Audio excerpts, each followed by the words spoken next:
अस्सलाम वालेकुम, मैं डॉक्टर अर्शी। मेरे यूट्यूब चैनल में आपका खैर मकदम है। आज का हमारा टॉपिक है उर्दू ज़ुबान के मुतल्लिक़ नज़रियात।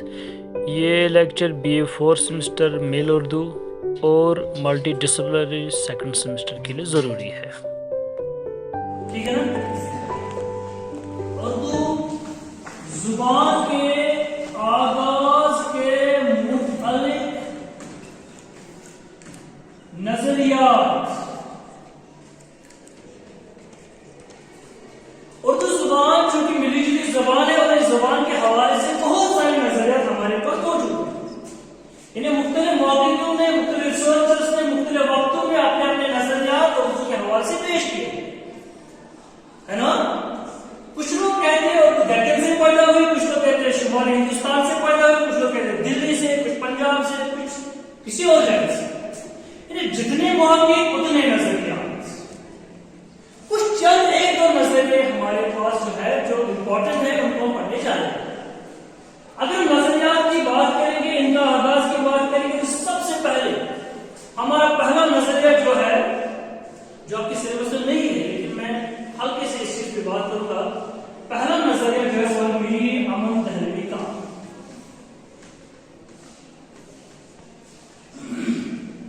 मीर अमन दहलवी जिन्होंने फोर्ट विलियम कॉलेज में 1802 ईस्वी में बागो बहार लिखी। उस बागो बहार के दिवाजे में मीर अमन उर्दू जुबान के मुतल्लिक़ लिखते हैं, यानी उर्दू जुबान के आगाज के मुतल्लिक़ लिखते हैं। इसको आप हल्के से याद रखो क्योंकि आपके सिलेबस में नहीं है। इस हवाले से मीर अमन दहलवी कहते हैं कि मैंने अपने बुजुर्गों से सुना है उर्दू जुबान का आगाज अकबर के जमाने में। कहां से हुआ है? अकबर के जमाने में उर्दू जुबान का आगाज हुआ।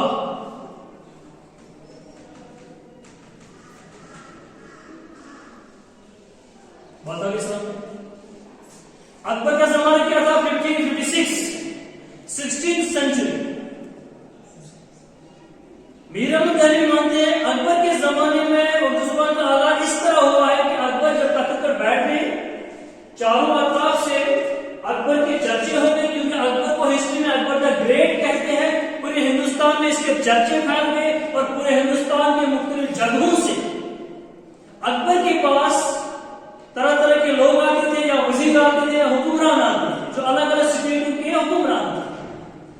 तो ये आपस में बातचीत करते थे, अपने मसाइल कहते थे, सवाल जवाब करते थे, सौदा सलह करते थे। इस हवाले से इन सबकी जुबान अलग अलग थी।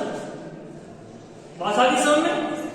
अकबर की जुबान, चूंकि अकबर मुगल थे, अकबर की जुबान शबाश, अकबर की जुबान फारसी थी।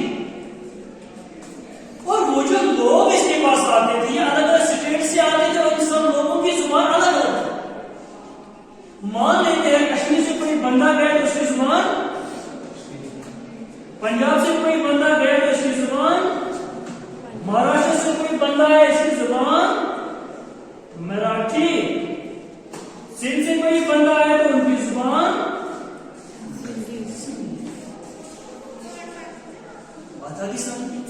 किसी और जगह से कोई बंदा आया, उनकी जुबान, या आगरा से आए तो ब्रिज ब्रिज बादशाह।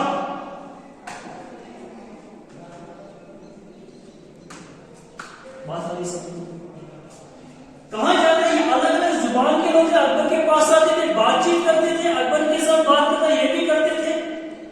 कुछ ये लोग चाहते थे अकबर हमारी बात समझे, तो ये अपनी जुबान को थोड़ा सा चेंज करते थे, मरोड़ते थे, यानी कुछ अल्फाज फारसी के इस्तेमाल करते, कुछ अपनी जुबान के इस्तेमाल। अकबर भी चाहता था इनकी बात समझ जाए, इनको अपने हिसाब से सेटिस्फाई करे, वो भी इनकी जुबान से कुछ अल्फाज इस्तेमाल करते थे, कुछ अपने अल्फाज इस्तेमाल, ताकि एक जुबान जो ताकि वो लोग उस जुबान से समझ जाए। कहा जाता है जो ये जुबान बीच वाली मुकर्रर होगी, ठीक है ना, ये जो जुबान बीच वाली मुकर्रर होगी, जिसमें इन सब जुबानों के लफ्ज भी थे, अकबर के फारसी के लफ्ज भी थे, साथ साथ अरबी के लफ्ज भी थे। क्यों? क्योंकि अकबर मुसलमान था। मुसलमान जब हिंदुस्तान आए, एक तो इनका मकसद था हिंदुस्तान को फतह करना, यहाँ पे दौलत हासिल करना, यहाँ जो भी था, यहाँ हुकूमत करना। दूसरा इनका मकसद था कि इनके पास जो दीन था वो भी फैल जाए। ओबियसली मुसलमान जहां गए तो अपने सारे दीन की, क्योंकि हमारी दीनी जो जुबान है वो अरबी थी, अरबी आज भी है, अरबी है, और उस जमाने में अरबी थी। अरबी फारसी और ये सारे जुबानें मिलकर एक जुबान बन गई। तो मीर अमन के मुताबिक वो जुबान उर्दू हो सकती थी। बात है आप भी सीरियस हो जाए, यानी वो जुबान उर्दू हो सकती थी, यानी ये उर्दू की इब्तिदाई शक्ल है। जो आज का उर्दू हम पढ़ते हैं ना, उस जमाने में ये उर्दू नहीं था, ये इब्तिदाई शक्ल थी। अभी उर्दू जुबान इस मुकाम तक नहीं पहुंच चुकी थी कि इसको हम डायरेक्ट उर्दू कह सकते। जब हम देखते हैं एक जमाने में ऑलमोस्ट 14वीं सेंचुरी में अमीर खुसरो ने अपने उस जमाने की जुबान को कहा था यह रेख्ता। क्या कहा था? यानी उर्दू उसने नहीं कहा। क्यों? उर्दू उसका बाद में नाम पड़ा, 17वीं सेंचुरी।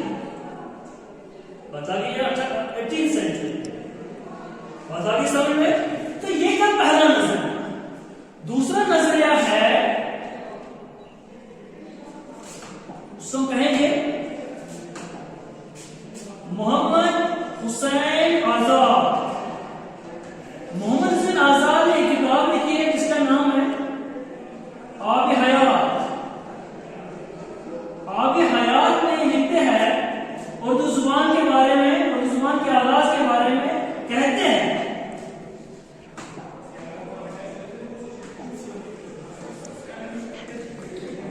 इतनी बात हर शख्स जानता है, ब्रिज भाषा से निकली। बात आगे समझ। इतनी सी बात हर शख्स जानता है, हमारी उर्दू जुबान ब्रिज भाषा से निकली। मोहम्मद हुसैन आजाद को बड़ा कॉन्फिडेंस था, इसलिए कहता है इतनी सी बात हर शख्स जानता है। ये कॉन्फिडेंस किससे आया है, कैसे आया है?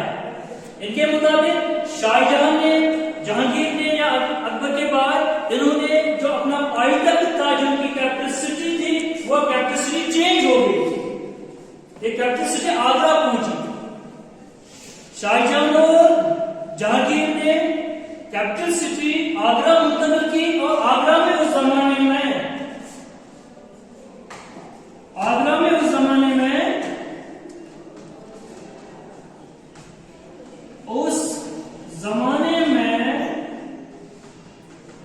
ब्रिज भाषा आम थी। बात आ गई समझ? यही वजह है, ये कहता है, मोहम्मद आजाद कहते हैं इसी ब्रिज भाषा से जब फारसी और उर्दू, फारसी और अरबी मिल गई तो एक नई जुबान बन गई, और उसी जुबान को उर्दू कह सकते हैं। डिसाइड नहीं था, ये कह सकते। क्यों? क्योंकि जमाने के बदलने के साथ साथ नए लोग जब आए, नए रिसर्चर जब आए, उन्होंने नई तहकीक की और नए नजरिया पेश किए। बात आगे समझ में? बात आगे समझ में? और एक नजरिया है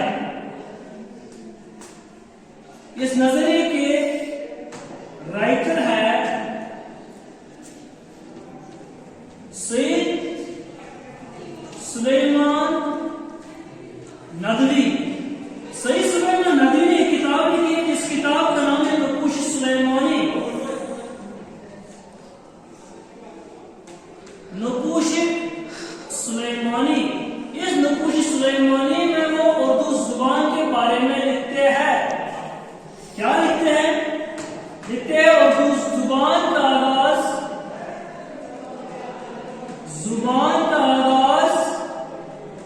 सिंध में हुआ।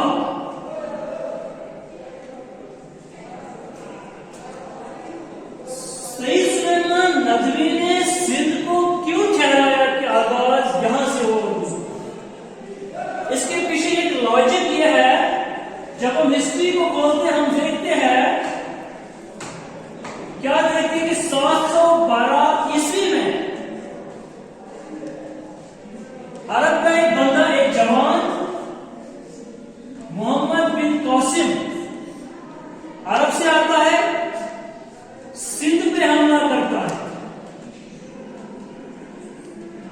सिंध पे हमला आवर होता है।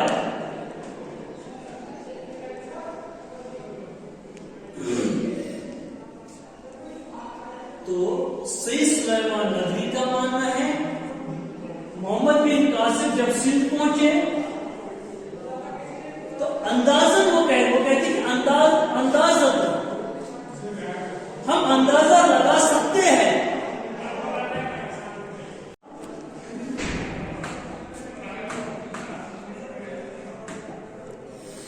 सिंधी जुबान के साथ अरबी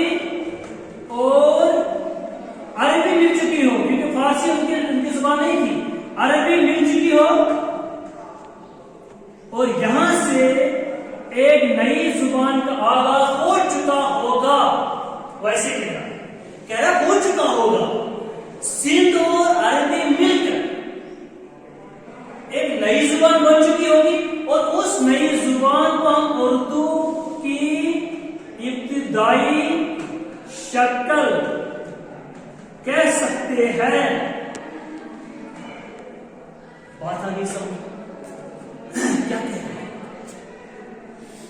सईद सुलेमान नदवी कहते हैं सिंध में जब मोहम्मद बिन कासिम आए, उन्होंने अरब का एक नौजवान था, सिंध पे हमला किया, सिंध पे कब्जा किया और सिंधी जुबान के साथ अरबी मिलकर एक नई जुबान बन चुकी होगी और वो इब्तिदाई शक्ल हो सकती है वो उर्दू की। क्योंकि आज जब हम उर्दू की उसने अपने जमाने में कहा कि जब हम उर्दू को देखते हैं कि सिंधी अल्फाज होते उर्दू, इनका रिसर्च था।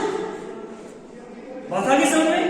हमारे पास और एक नजरिया है, जो नजरिया दिया है महमूद शिरानी ने।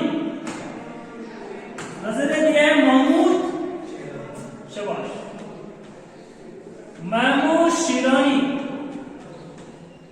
शिरानी ने रिसर्च किया है और किताब का नाम है पंजाब में उर्दू। इनका मानना है उर्दू जुबान का आगाज पंजाब से हुआ। बात आगे समझ। ऐसा क्यों? क्योंकि ये जियोग्राफिकली और पॉलिटिकली इसकी स्टडी करते हैं, ये हिस्ट्री को देखते हैं, फिर पॉलिटिक्स को देखते, फिर जियोग्राफी देखते हैं। वो क्या करते हैं? मैप बनाते हैं इंडिया का 2 मिनट। हम इंडिया का मैप बनाते हैं, बनाना तो आना चाहिए ना भाई, कमाल करना क्या बात है ना? मैप बन गए कि नहीं? बोलो भी सोच बन गए। हाँ, तो ये क्या है? ये क्या है? ये क्या है? तो आपको ये भी पता कैसे मैं फंस गया? सुनो बच्चों, जब हम वर्ल्ड मैप देखते हैं, हमारी इंडिया के इस साइड में चाइना है ना, फिर यहां से मंगोलिया, फिर यहां से रशिया, दफा दो है ना, हमारे बड़े खतरनाक दुश्मन चाइना वाले दम कर रखा है ना। हाँ, तो यहां से जो है ये जो एरिया है, ये इस सारे एरिया को हम कहते हैं सेंट्रल एशिया। क्या कहते हैं?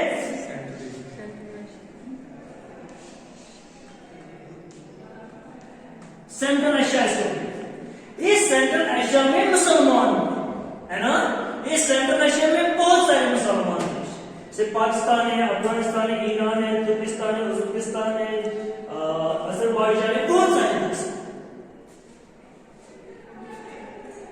और जितने भी अंग्रेजों के अलावा, सुनो बच्चों, अंग्रेजों के अलावा कौन कौन, इंग्लिश, फ्रेंच, पुर्तगीज,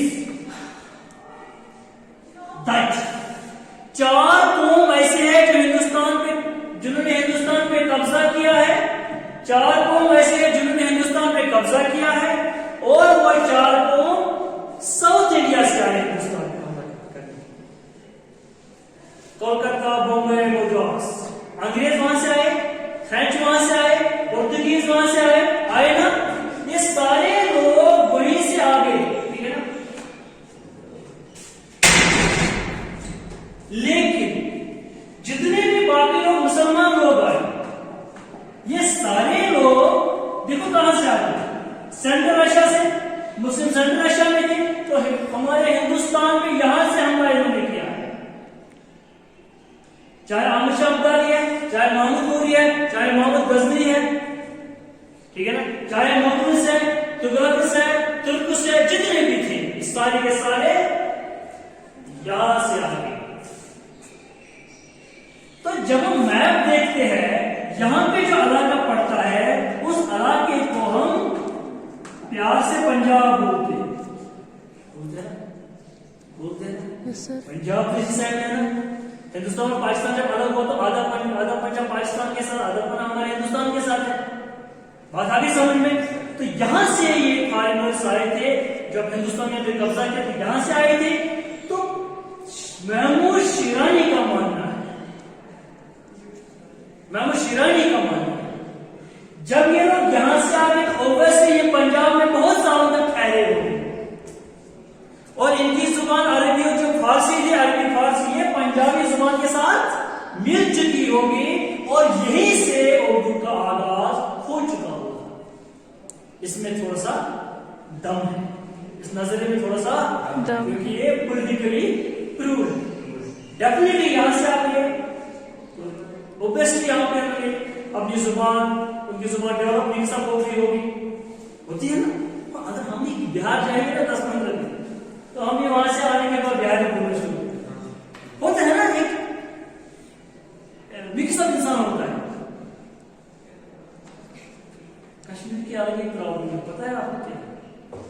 कश्मीर की एक प्रॉब्लम है, हम जल्दी बदल जाते हैं। बिहारी बंदा आ जाएगा, हम उसके साथ उर्दू करना शुरू करते हैं, हम कश्मीरी नहीं बोलते। अरे यार कश्मीरी करो, वो उसको भी जरूरत पड़े कश्मीरी की, सीधी बात है ना। हम क्या करते हैं, उसी के साथ कोई अंग्रेज आता हम भी अंग्रेजी करना शुरू करते, कोई और बंदा आ जाए तो हम भी वही करना शुरू करते, यानी हम एक कौम में हम सब, ठीक है ना।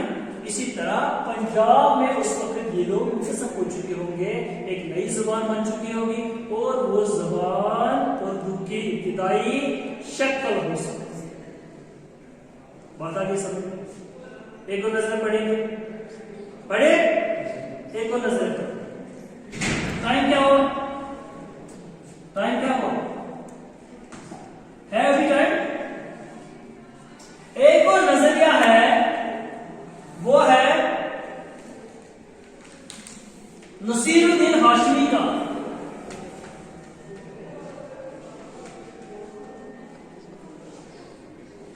नसीरुद्दीन हाशमी का मानना है उर्दू जुबान का आगाज दक्कन से हुआ। कहां से? दक्कन से। उर्दू जुबान का आगाज दक्कन से हुआ। बात आगे सुनिए, उर्दू जुबान का आगाज दक्कन से हुआ।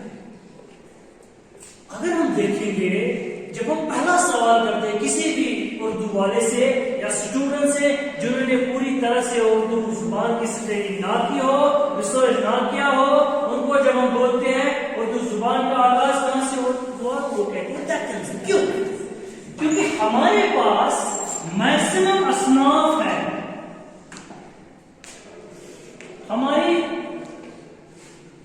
पहली मसनवी कदमराव पदमराव, ये भी डेक्कन से है। कहां से? डेक्कन से। इसके लिखने वाले हैं निजाम बेदरी। बात आ गई बच्चे समझ में? हमारी पहली दास्तान सबरस 1635 में लिखी, ये भी है डेक्कन से। इसके लिखने वाले हैं मुल्ला वजी। इसके बाद हमारे पास बहुत से मलफूजात है जो सूफियाए किरामों ने लिखे हैं। वो सारे के सारे सूफियाए किरामों ने जो लिखे हैं वो भी डेक्कन से। ये वजह है। और डेक्कन में उर्दू की ज्यादा तरक्की हुई। शुमाली हिंदुस्तान के बनिस्बत डेक्कन में उर्दू की ज्यादा तरक्की हुई।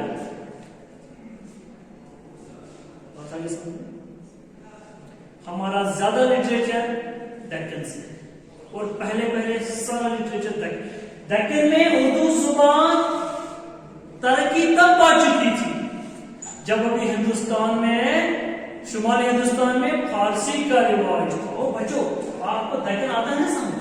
जैसे इंडिया है ना, ये इंडिया है ना, ये है नॉर्थ इंडिया, ये शुमाली है, ये है जुनूबी है, और इसी जुनूबी हिंद को हम कहते हैं डेक्कन। जिसकी रियासत थी बहमनी सल्तनत, पहली गजल की बहमनी सल्तनत, जो बहमनी सल्तनत के बाद और सल्तनतें वजूद में आ गई। जब वो टूट गई, 8 सल्तनतें वजूद में आ गई, उनमें आदिल शाही और कुतुब शाही। जब बहमनी सल्तनत टूट गई, डेक्कन में थी बहमनी सल्तनत, इसके बाद कुतुब शाही, आदिल शाही। इन तीनों सल्तनतों में जब हम देखते हैं तो हम क्या देखते हैं? क्या है? हम जब देखते हैं इन तीनों सल्तनतों में उर्दू की बड़ी तरक्की हुई। बात आ गई समझ में? यहां उर्दू की तरक्की हो चुकी थी। फिर 17th सेंचुरी 1700 ईस्वी में वली दक्कनी के डेक्कन का मशहूर शायर है, उसने शुमाली हिंदुस्तान का सफर किया। उसके बाद यहां उर्दू शायरी का आगाज हुआ। अब अंदाजा लगा 1718 के बाद, तब तक यहां बहुत लिटरेचर लिख चुके थे। कली कुतुब शाह, सुनो और एक इंपॉर्टेंट बात, उर्दू का पहला साहित्य दीवान शायर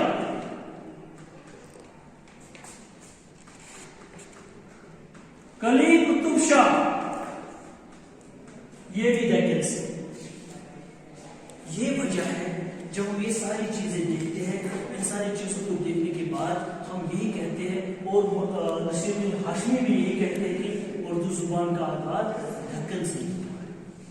आखिरी नजरिया जिसने ये तमाम नजरिए रद्द किए, आखिरी नजरिया जिसको अब तक सबसे एथेंटिक नजरिया माना जाता है,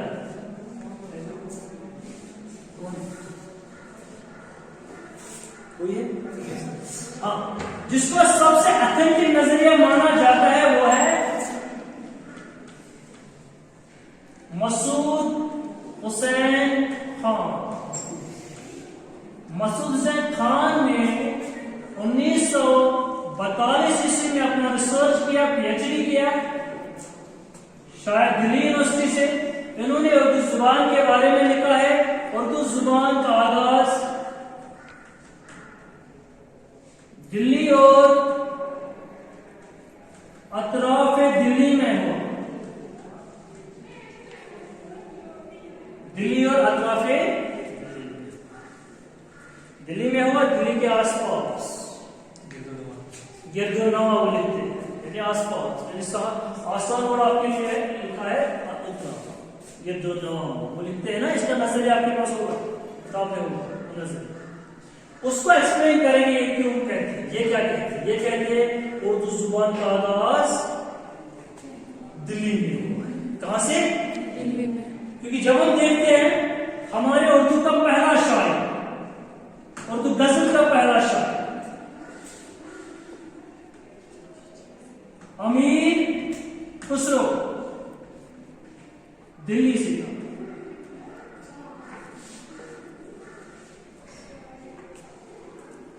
यानी उर्दू का पहला शायर अगर दिल्ली से है तो इसका मतलब है दिल्ली से उर्दू जुबान का आगाज हुआ। इससे पहले हमारे पास कोई शायर ही नहीं। ये वो शायर है जिसने अपने जमाने में रेखता में शायरी की। इसमें और वो रेखता जो है वही उर्दू थी उस जमाने की। रेखता, हिंदवी, हिंदुस्तानवी, ये तीन नाम अमीर खुसरो देते हैं अपने उस जमाने के उर्दू। बात आगे सामने, बात आगे सामने। अमीर खुसरो पहला उर्दू का शायर है। अगर हम लिखेंगे उर्दू जुबान का पहला शायर, उसकी जो गजल है, उसकी गजलों में क्या था, उसकी गजलें मिक्सड हुआ करती। यही वजह है उनको हम कहते हैं रेखता।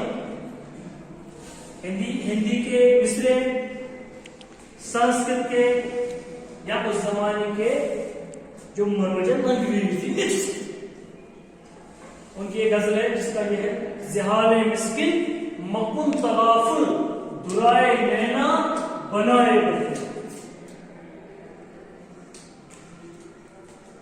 ठीक है ना। किताब हिजना न दाम ऐजा न लेहो काहे लगाए छते।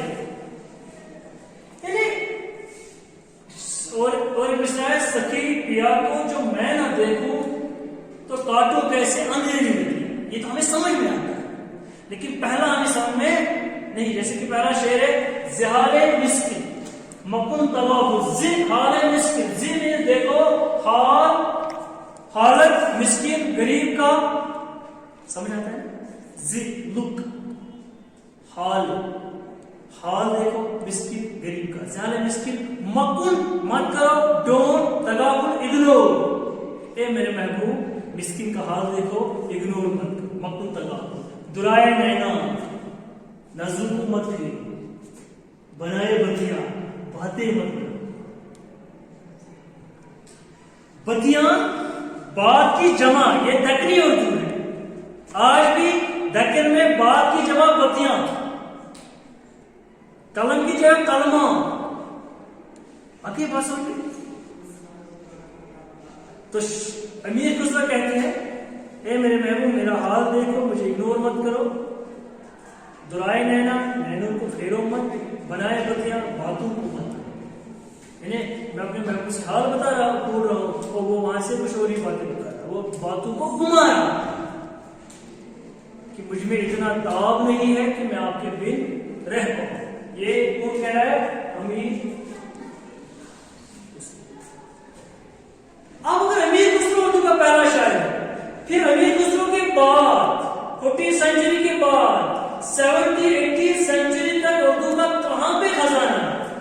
क्या इसके बाद कोई शायर था? कोई नहीं नजर आ रहा, क्योंकि उसके बाद किसी ने इस जुबान की तरफ तवज्जो, अमीर खुसरो ने सिर्फ इस पर तवज्जो, क्योंकि ये उस जमाने की आम मोर्चा की जुबान थी जिसमें हर तरह की जुबान अल्फाज मौजूद थी। लेकिन जितने भी उसके पास शोरा थे वो सारे शोरा फारसी जुबान में शायर। कहा जाता है मसूद खान के मुताबिक भी, और हिस्ट्री भी कहती है, हाँ 1327 ईस्वी में दिल्ली में एक बादशाह था जिसका नाम था मोहम्मद बिन तुगलक। क्या था? मोहम्मद बिन तुगलक। कहा जाता है दिल्ली का जो बादशाह था मोहम्मद बिन तुगलक, 1327 ईस्वी में इसने अपनी कैपिटल सिटी चेंज की है। दिल्ली से, मैंने भी मैप बनाया था ना, और मैंने भी मैप बनाया था ना, ये मैप है ना, यानी दिल्ली से कहां? हैदराबाद, यानी दक्कन। मसूद खान के मुताबिक ये जुबान इन लोगों के साथ हैदराबाद पहुंची। जब इसने कैपिटल सिटी चेंज की, इसने ऑर्डर निकाला दिल्ली शहर को खाली किया जाए, जितने भी लोग हैं बोले इस तरह बांध को हमें दक्कन जाना है, क्योंकि इस बादशाह को लगा अपने जमाने में कि मैं दक्कन पे कंट्रोल नहीं कर पा रहा, इसलिए ये कैपिटल सिटी चेंज करना चाहते। कहा जाता है सारे दिल्ली को, शहर को खाली करके हैदराबाद पहुंचे, 2 साल तक वहां रहे। 2 साल के बाद वापस ऐलान किया कि हैदराबाद अब वापस खाली कर दो, वापस दिल्ली चले।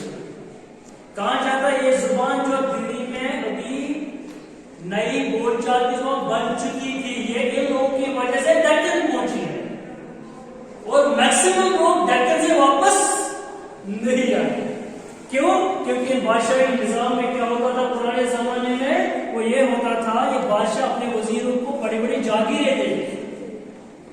जब मोहम्मद बिन तुगलक ने अपने वजीरों को जागीरें हैदराबाद में दी, उन्होंने कहा हम इतनी जागीर को यहाँ पे छोड़ नहीं सकते, तो इसका मतलब है वो वहीं पे बैठ गए। जब वो वहीं पे बैठ गए तो यहाँ के दिल्ली का जो मिजाज था उस जमाने का, कल्चर जो था, वो दक्कन के साथ मिल गया। यही वजह है दक्कन में उर्दू जुबान का आगाज ये इर्तिका हुआ है। दक्कन में बहुत सारे शायर पैदा हो गए, नस्ल निगार पैदा हो गए, और एक वजह है दक्कन में जो बादशाह थे, सुनो, चाहे ब्राह्मणी दौर के थे, चाहे कुतुब शाही के थे, चाहे आदिल शाही के थे, ये सारे बादशाह, मैक्सिमम बादशाह खुद भी शायर थे, शायरों की कदर भी करते, उनको पैसा देते। ये वजह है कि साउथ इंडिया में, दक्कन में ज्यादा लिटरेचर लिखा गया। बात आ गई समझ? बात आ गई समझ? तो मसूद खान का मानना है उर्दू जुबान का आगाज दिल्ली और अकाबी दिल्ली में नवाए गिरदो नवा में, दिल्ली के गिरदो नवा। तो ये अब तक का सबसे एथेंटिक नजरिया है। इसके बाद अब तक कोई नजरिया नहीं आया जो इस नजरिए को तोड़ सके। अब तक का सबसे एथेंटिक नजरिया यही, बस आई थिंक है ना, काफी। चलो करा जाए जैसे